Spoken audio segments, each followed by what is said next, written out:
or a self-reliant India. This is in no sense implying a self-sufficient or an isolationist India. On the other hand, we remain supportive of the multilateral global economic order whose robust, resilient, and rapid response capabilities to major disruptions is established beyond doubt. और राजीव कुमार ने कोविड-19 से उत्पन्न चुनौतियों से पार पाने के लिए भारत के कदमों का जिक्र किया और आत्मनिर्भर भारत अभियान के तहत उठाए गए कदमों को भी रेखांकित किया।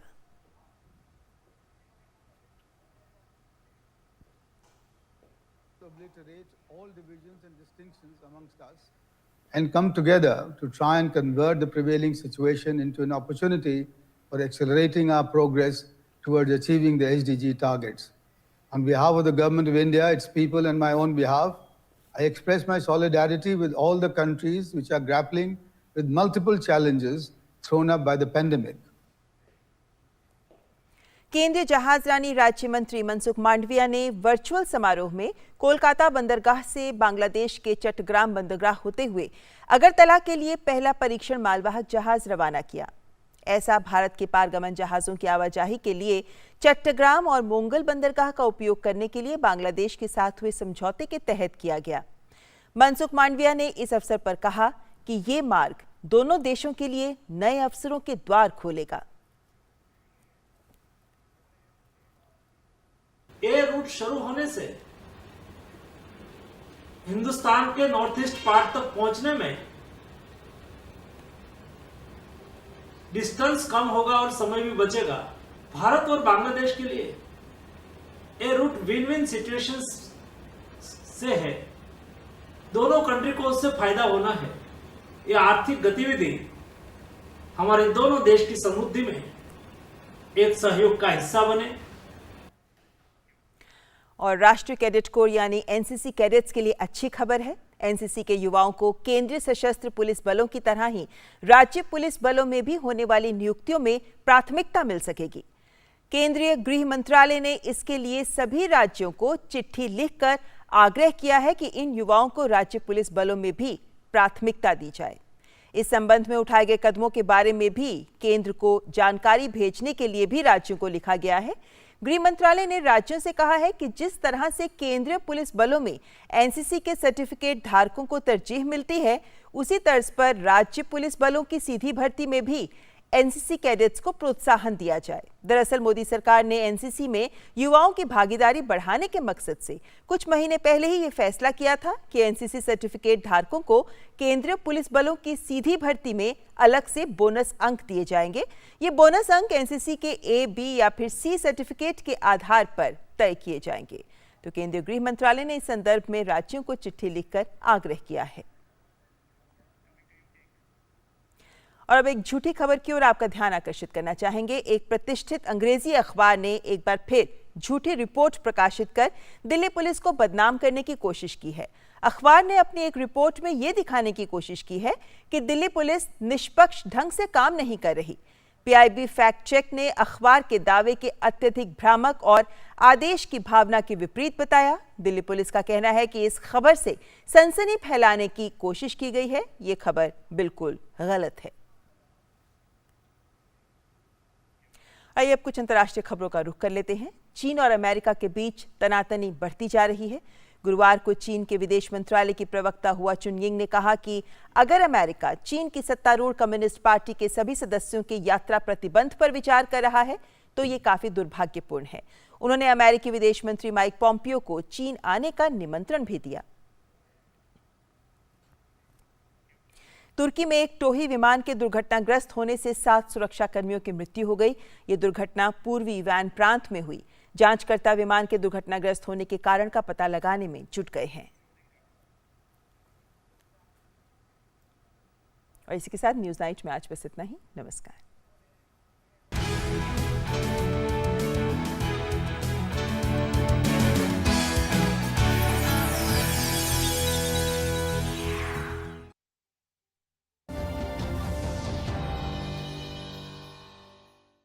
बहू कहाँ गई थी? अम्मा आज UHND था ना, भाभी वहाँ गई थी। वो क्या हुए है? इस दिन ANM बहन जी स्वास्थ्य संबंधी बातचीत करवाती हैं। वो बातचीत करें किस बात पे? अब जैसे संतुलित भोजन और साफ सफाई है, अस्पताल में सुरक्षित डिलीवरी है, बच्चों के टीके, एनीमिया से बचाव और तो और बुजुर्गों की सेहत की देखभाल की बातें हैं। महीने में एक बार होता है ये अर्बन हेल्थ न्यूट्रिशन डे। राष्ट्रीय शहरी स्वास्थ्य मिशन हरियाणा, स्वस्थ बने जीवन, हर बस्ती हर आंगन।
अरे बबलू, लॉकडाउन खुलते ही टहलने निकल पड़े।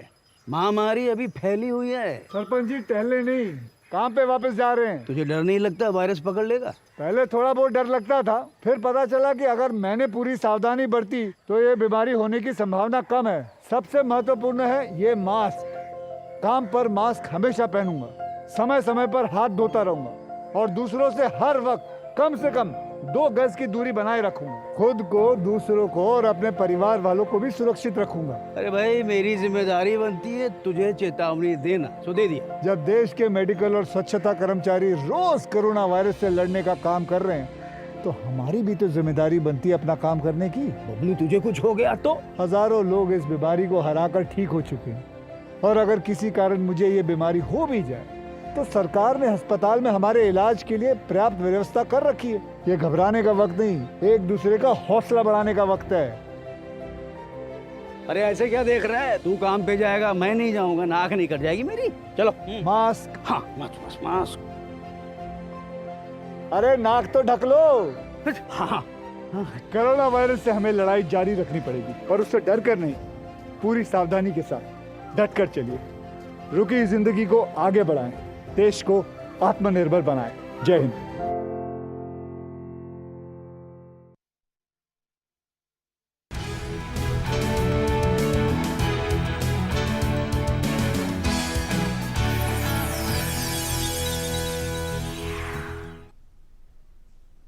Namaskar. Are we seeing a global realignment in the wake of many recent Chinese actions and positions on global issues? The US has been mounting pressure on China. It has said that Huawei and ZTE are national security threats. The US has blamed China for COVID and the impact it has had on the world. It has also said that the position that China takes in the South China Sea is completely unlawful and that Beijing is treating the South China Sea as its maritime empire. So are we seeing a realignment that is aimed at thwarting any expansionist agenda that China might have? So that's going to be in focus tonight, and let's begin with the headlines. The Indian Army asserts that both India and China are committed to the objective of complete disengagement along the LAC. The statement comes after the Army commanders meet at Chushul on the Indian side on July 14th.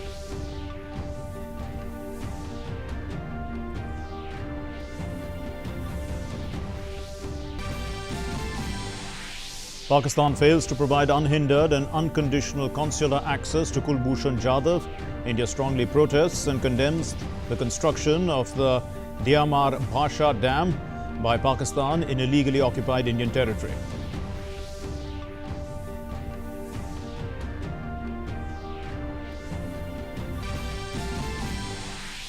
Defence Minister Rajnath Singh, along with the Army Chief, will visit the forward areas of Jammu and Kashmir and Ladakh from Friday. The Defence Acquisition Council delegates powers for urgent capital acquisition up to 300 crore rupees to the armed forces to meet operational requirements.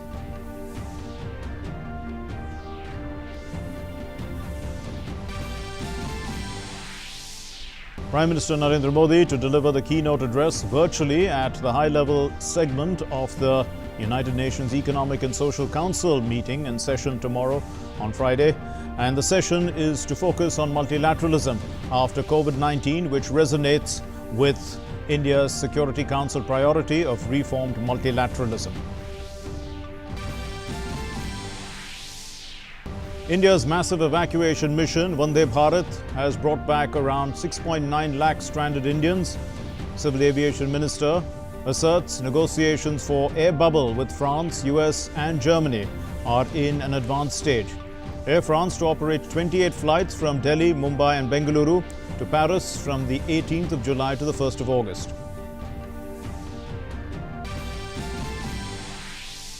COVID recovery rate continues to improve across India and rises to over 63% with over 6.1 lakh recoveries. Active cases stand at 3.3 lakhs with nearly 25,000 fatalities. Bihar goes under complete lockdown till the 31st of July, while Bengaluru announces 7-day lockdown. Flood and landslide situation continues to remain grim with over 92 people dead in Assam. The Chief Minister takes stock at Kaziranga to assess the damage caused by the floods. The IMD forecasts intense rainfall over parts of Gujarat, Maharashtra and Goa.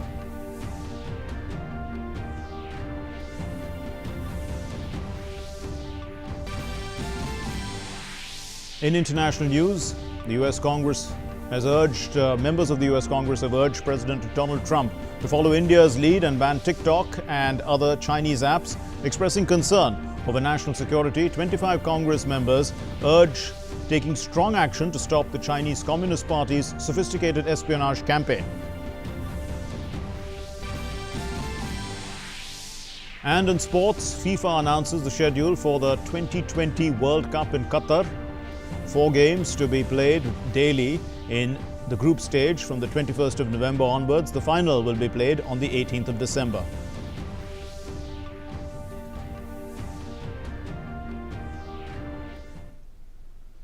So let's begin with our top story. Now, after India had banned TikTok and 59 other Chinese apps, several US congressmen have written to the US President Donald Trump to impose a similar ban in the US. The US House Committee on Appropriations has also passed a number of provisions to crack down on foreign entities or state-owned enterprises that steal data and personal information of US citizens. Let's look at this report. The move to ban TikTok in the US has suddenly gained momentum after India's decision in this regard last month. A group of 24 influential Republican congressmen have urged US President Donald Trump to ban TikTok and other Chinese mobile applications over security concerns. They wrote a letter to Trump to support the administration's efforts to restrict TikTok and other social media platforms linked to the Chinese Communist Party from accessing US markets. They alleged these popular apps' data collection practices present a very real threat to US national security. They cited China's onerous cybersecurity laws, requiring all companies operating in China, including TikTok's parent company ByteDance, to share user data with CCP authorities. They also urged him to take strong action to stop the CCP's sophisticated espionage campaign against US. The White House indicated on Wednesday that a decision on Chinese mobile applications, including TikTok, could be taken within weeks and not months. White House Chief of Staff Mark Meadows told reporters, "I do not think there is any self-imposed deadline for action, but I think we are looking at weeks, not months. There are a number of administration officials who are looking at the national security risk as it relates to TikTok, WeChat and other apps that have the potential for national security exposure. specifically as it relates to the gathering of information on American citizens by a foreign advisory. Early this month, Pompeo had said the US may ban TikTok. China is also engaged in disputes over the South China Sea with many nations in the area, including Vietnam, Philippines, Indonesia. Australia has also said that it will continue to advocate very strongly for the freedom of navigation through the South China Sea. Australia will continue to adopt a very supportive position of freedom of navigation in the South China Sea. We back that up with our own actions and our own initiatives and our own statements, but we'll say it the Australian way, we'll say it the way that's in our interest to make those statements, and we'll continue to adopt a very consistent position. It is a matter that is frequently raised when we have dialogue with our colleagues. India has also made it clear that it supports freedom of navigation along the South China Sea routes. South China Sea is a part of global commons, and India has an abiding interest in peace and stability in the region. We firmly stand for the freedom of navigation and overflight and unimpeded lawful commerce in these international waterways in accordance with international law, notably UNCLOS. India also believes that any differences be resolved peacefully by respecting the legal and diplomatic processes and without resorting to threat or use of force. The US House Committee on Appropriations has passed a number of provisions to crack down on foreign entities and state-owned enterprises that seek to steal data and personal information from American citizens. Newsnight Desk, DD India. Well, global tech giants are investing in India with an aim to strengthen digital infrastructure and to manufacture affordable tech and 5G solutions. On the other side, many countries have begun to shun Huawei technology, and also the US has threatened to impose visa restrictions on Chinese companies like Huawei Technologies. So the UK too has banned Huawei from its 5G telecom network. And does this mean that the secured made in India 5G solution could end China's global 5G ambitions? Let's look at this report. As India is moving ahead to launch 5G services, the government has ensured that ahead of the rollout, a robust digital infrastructure is in place. Various global companies are investing in the lucrative IT market of India. With an Indian telecom player's announcement that it's all set to roll out the first Atmanirbhar, or completely indigenous 5G network, the nation moves another step closer to realizing Prime Minister Narendra Modi's call for a self-reliant, self-sustaining digital India. Speaking at the Google India event that saw an investment of $10 billion being promised to India by the tech giant, IT Minister Ravi Shankar Prasad reiterated India's commitment to bridging the digital divide and creating a truly inclusive society. Why India is important in the present world? A stable democracy, an open society, and seeking to transform the life of ordinary Indians to the power of technology. That is what Digital India is about. And therefore, this digital transformation, emphasizing upon digital inclusion, bridging the digital divide, and allowing more and more innovation, is a part of that process. The development comes as Huawei and ZTE are under the scanner in many countries, including India, for potential data privacy and security issues in their 5G equipment for mobile networks. US Secretary of State Mike Pompeo has said that the United States would impose visa restrictions on Chinese companies like Huawei Technologies, which he accused of facilitating human rights violations. State Department will impose visa restrictions on certain employees of Chinese technology companies like Huawei that provide material support to regimes engaging in human rights violations and abuses globally. The U.S. Federal Communication Commission has declared Chinese telecom giants Huawei and ZTE as national security threats. The move will ban U.S. telecom companies from using federal funds to buy and install Huawei and ZTE equipment. Meanwhile, the United Kingdom has banned Huawei from its 5G telecom network. UK has decided to ban the purchase of 5G components from the end of this year and to order the removal of all existing Huawei gear from the 5G network by 2027. The government agrees with the National Cybersecurity Centre's advice. The best way to secure our networks is for operators to stop using new affected Huawei equipment to build the UK's future 5G networks. So to be clear, from the end of this year, telecoms operators must not buy any 5G equipment from Huawei. And once the telecom security bill is passed, it will be illegal for them to do so. New Zealand and Canada have also left Huawei out of their 5G plans. France has ruled out a total ban but reportedly urged 5G telecom operators to avoid using Huawei equipment. Recently, US Secretary of State Mike Pompeo praised Reliance Jio as a clean network while being critical of Huawei's 5G equipment. So will India's upcoming Made in India 5G solution end Huawei's global 5G ambitions? This is something that only time will tell. Arun Sharma's report for DD News. So that brings us to In Focus tonight, and In Focus is Chinese companies under the global scanner. Chinese companies under global scanner. To discuss this, we have Pinak Ranjan Chakrabarti. Pinak Ranjan Chakrabarti is the former secretary in the Ministry of External Affairs on Economic Relations, and Vishnu Prakash, former ambassador of India. Professor Harsh Vardhan Pant is Distinguished Fellow at ORF. Thank you very much, gentlemen, for being with us. We'll start with you, Ambassador Pinak Ranjan Chakrabarti. So what do you make of all this? Many countries now describing Huawei technologies as a national security threat.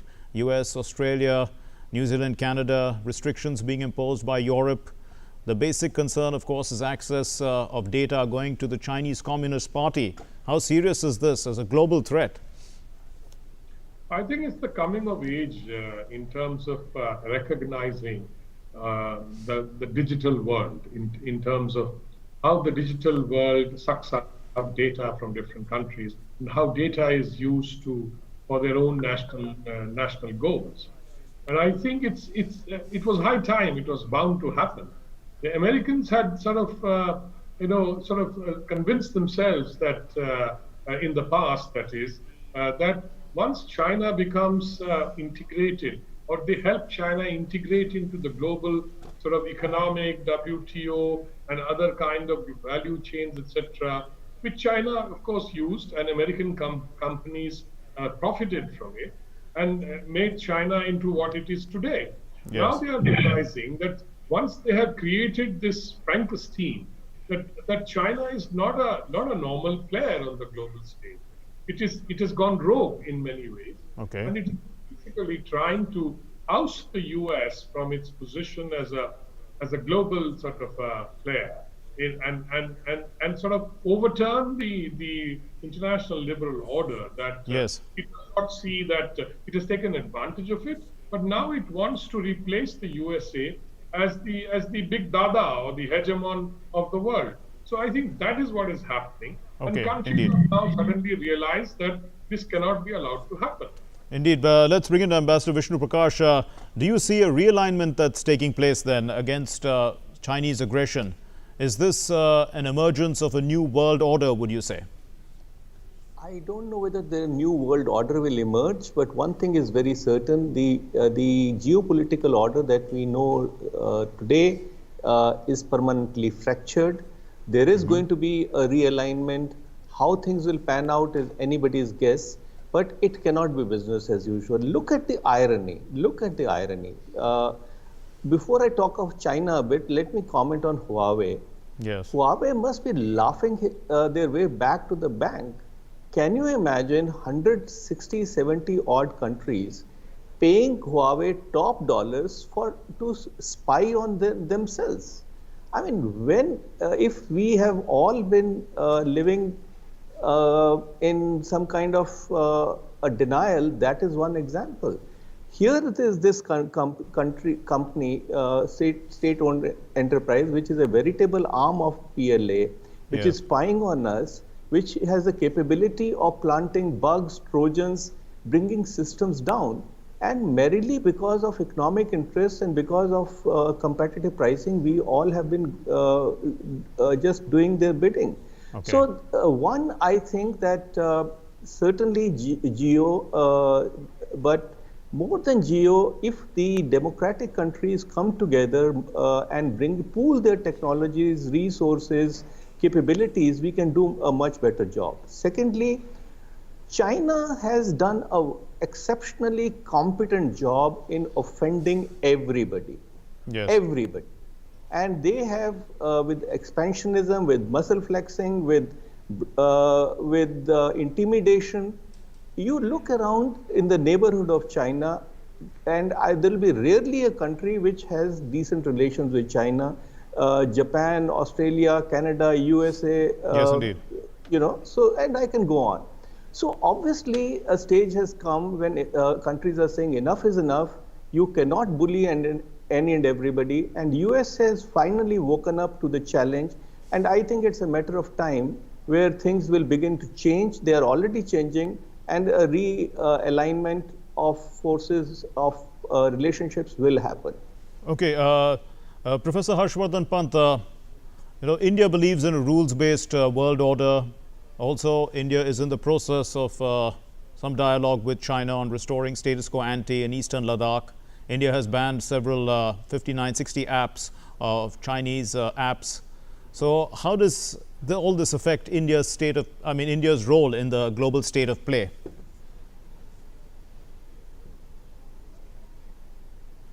I think the larger global order that is emerging, it seems are juxtaposing India and China on the same world order, and clearly you see how Ambassador Chakrabarti described China very rightly. I think as a roguish state. It is not a state that wants to be part of the global order. It is ripping up every single treaty, every single international norm, every single international institution that it is part of today. And it is trying to create a world in its own image. I think in the image of the Communist Party of China, the way it runs China, it wants to run the world. And I think that is precisely the problem that we face today. How do you reconcile? How does international community reconcile to a rising power that has absolutely no stake in the existing order? So clearly, I think the question, therefore, for the world is to look at this without any compromise, without any rose-tinted glasses, and to come to terms with that. And I think that is what is happening. All the discussions that are happening around the world today is to how do you accommodate such a power. And when you look at India with all its internal problems, with all its institutional frailties, comes across as a country that has a stake in the global order, that has, as you pointed out, wants to make this world and the region a rules-based order where rules matter, where norms matter, where institutions matter. So therefore, multilateralism is important. Therefore, rules are important and norms are important for India. And when you juxtapose India's engagement with the world with China's engagement with the world today, you find that there is no comparison, that India comes across as a country that is reasonable, that wants to accommodate itself as a rising power in an international order with which it may have differences, but it does not want to overturn the existing order. Whereas China, it seems, wants to just kick it aside, lock, stock and barrel, and there is no alternative vision in sight. So I think, therefore, a lot of reordering that you are witnessing today in the world is a reflection of this reality, and hopefully it will gather momentum, because I think, as Ambassador Prakash pointed out, enough is enough. And most countries have realized that enough is enough. So indeed, enough is enough. Ambassador Chakrabarti, countries have also demanded an investigation into the origin of COVID. And, that's an investigation that is going to take place. So what do you think? I mean, how do you see that? That also casts, a certain shadow on China, and the fact that, the whole world has now been affected by this pandemic, and we all know that it originated in China, and now we need to investigate how it originated in the first place.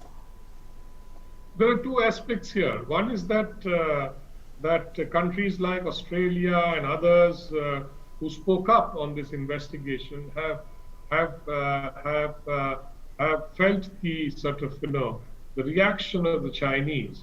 In the World Health Assembly, it was unanimously decided that there shall be an investigation. Yes. Because the world wants to know how it happened in Wuhan and why did it spread. Why didn't the Chinese, who are so, adept at clamping down, and after all, it's an authoritarian dictatorship of the party, the Communist Party, how could they allow the Wuhan virus? From Wuhan, apparently the flights went all over the world, and that's how it spread. Was it deliberate? I mean, people are asking all these questions. So I think we need to investigate.